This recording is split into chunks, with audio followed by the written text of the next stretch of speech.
प्रेमाची गोष्ट या मालिकेच्या आजच्या भागामध्ये आपण पाहणार आहोत. सागरची उष्टी हळद मुक्ताला लावत असतात. मुक्ताच्या हळदीचा कार्यक्रम साधेपणाने सुरू असतो. त्याच वेळी संगीता त्या ठिकाणी येते. मुक्ताला बघून ती खूपच खुश होते आणि मुक्ताचं कौतुक करते. तर दुसरीकडे लकी म्हणत असतो की यांची हळद तर खूपच साधेपणाने सुरू आहे, काहीच मजा येत नाही. आणि त्यावर इंद्रा त्याला सांगते की आपली स्वाती तिला हळद लावायला गेली की मग बघ कशी मजा येते ते, आणि त्यामुळे ते सर्वजण हसू लागतात. तर दुसरीकडे संगीता मुक्ताला हळद लावण्यासाठी जाते, मात्र माधवी तिला म्हणत असते की जरा सावकाश हळद लावा. आणि त्यामुळे संगीता म्हणते की ही कोण आहे ग सतत मध्ये मध्ये बोलणारी. आणि त्यावर माधवीच तिला सांगते की मी माधवी गोखले, मुक्ताची म्हणजेच नवरीची आई. आणि ते ऐकून संगीता पटकन तिला सॉरी म्हणते आणि तिला सांगते की यांच्याकडची हळद अशीच असते आणि आज हिचा मान आहे ना, आता मी अशी हळद लावते जी 2 दिवस उतरणारच नाही. आणि मग त्यानंतर ती मुक्ताला हळद लावायला सुरुवात करते. त्यामुळे मुक्ता खूपच घाबरते.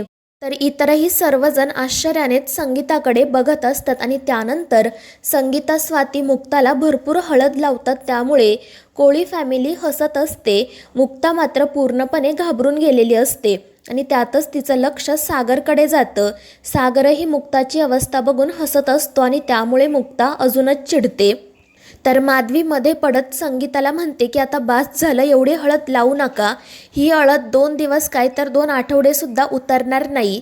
त्यावर संगीता म्हणते मग चांगलंच आहे ना, कारण हळद ही प्रोटेक्शन म्हणून लावतात, नवऱ्या मुलीला कोणाचीही दृष्ट लागू नये म्हणून.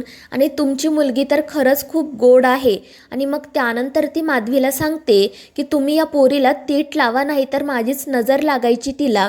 आणि पुढे ती म्हणते की मला सुद्धा 3 मुली आहेत, त्यांचं लग्नसुद्धा चांगलं श्रीमंत घरामध्ये व्हावं अशी माझी इच्छा आहे. त्यावर माधवी तिला म्हणते की तुम्ही काही काळजी करू नका, त्यांचंही लग्न चांगल्या घरात होईल.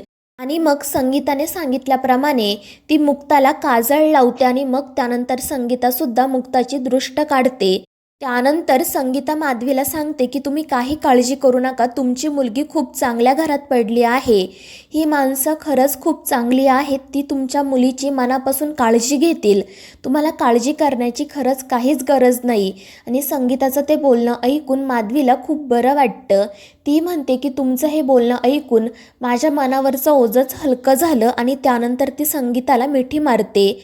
आणि मग त्यानंतर मंजिरी आणि मिहिका मुक्ताला चेंज करण्यासाठी घेऊन जातात. पुरू मात्र रडतच मुक्ताकडे बघत असतो. त्यामुळे माधवी त्याला विचारते काय झालं पुरू, रडतोय का? त्यावर पुरू म्हणतो की आत्तापर्यंत तू मुक्ताच्या लग्नाचा ध्यास घेतला होता, पण आज मुक्ताला मांडवामध्ये बघून डोळे भरून आलेत. आणि त्यावर माधवीसुद्धा हसून हो म्हणते. तर दुसरीकडे हळद लावून झाल्यानंतर सर्व कोळी फॅमिली डान्स करायला सुरुवात करते. ते सागरलाही नाचायची जबरदस्ती करत असतात, मात्र तो काही डान्स करत नाही.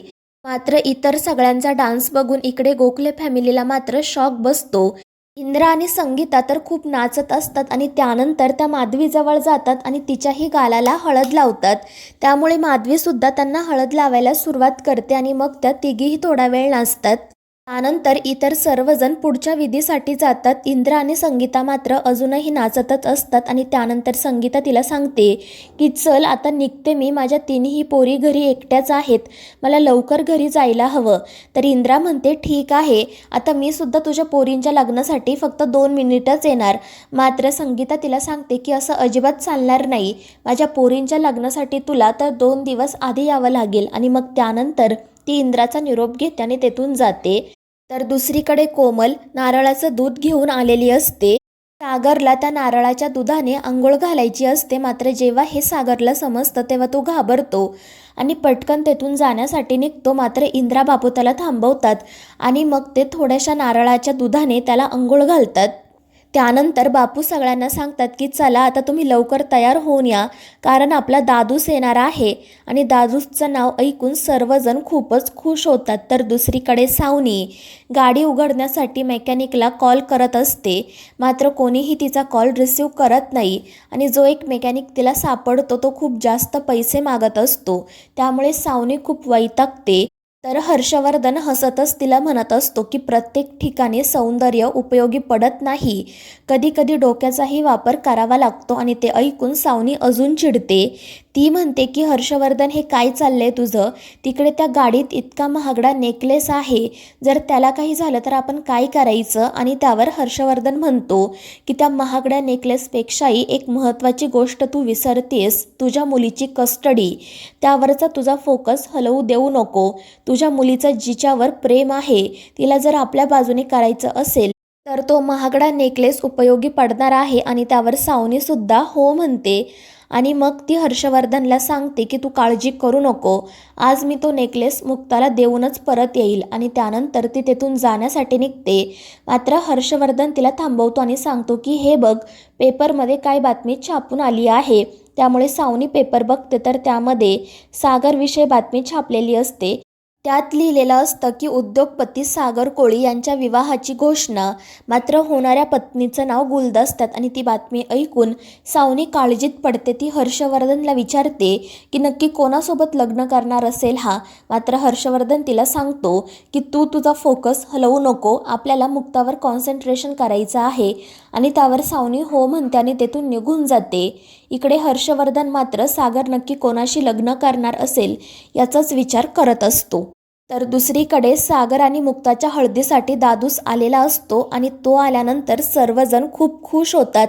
आणि मग त्यानंतर दादूस गाणी गायला सुरुवात करतो आणि त्याच्या गाण्यांवर सर्वजण नाचायला सुरुवात करतात. सर्वजण खूप खुश असतात आणि सागर मुक्ताची हळद एन्जॉय करत असतात.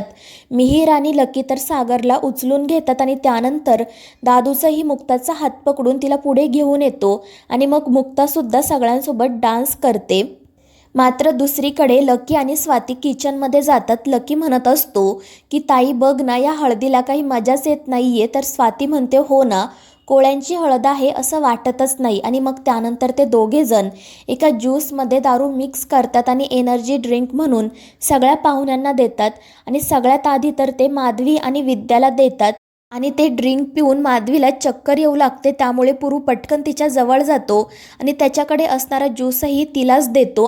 आणि त्यामुळे माधवीला नशा चढते. लकी आणि स्वाती हसतच तिच्याकडे बघत असतात. आणि त्यानंतर माधवी लकीला टाळ्या देत गाणं लावायला सांगते. तर माधवीचं असं विचित्र वागणं बघून पुरूला आश्चर्य वाटतं. मात्र लकी पटकन गाणं लावतो आणि त्यानंतर माधवी मोठ्याने इंद्राला आवाज देत तिथे बोलावून घेते. आणि मग ती इंद्रासोबत डान्स करायला सुरुवात करते. माधवीचं ते वागणं बघून सागरही हसत असतो.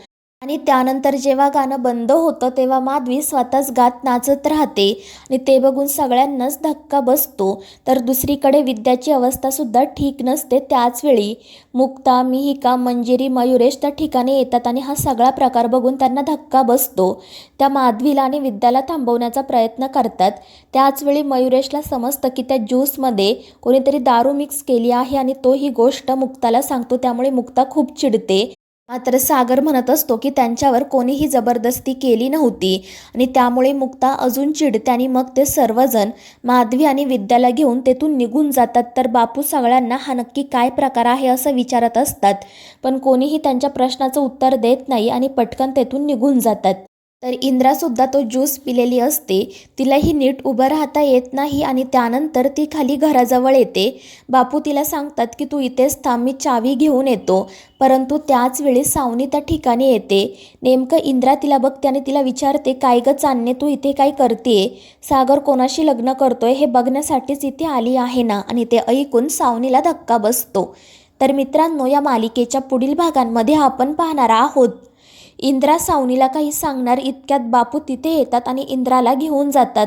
मात्र सावनी मुक्ताच्या घरामध्ये सईने बनवलेली बेस्ट मॉमची ट्रॉफी बघते आणि तिला समजतं की सागर दुसऱ्या कोणासोबतही नाही तर मुक्तासोबतच लग्न करणार आहे. तर मित्रांनो, या मालिकेच्या पुढील भागांच्या अपडेटसाठी आपल्या चॅनेलला सबस्क्राईब करा.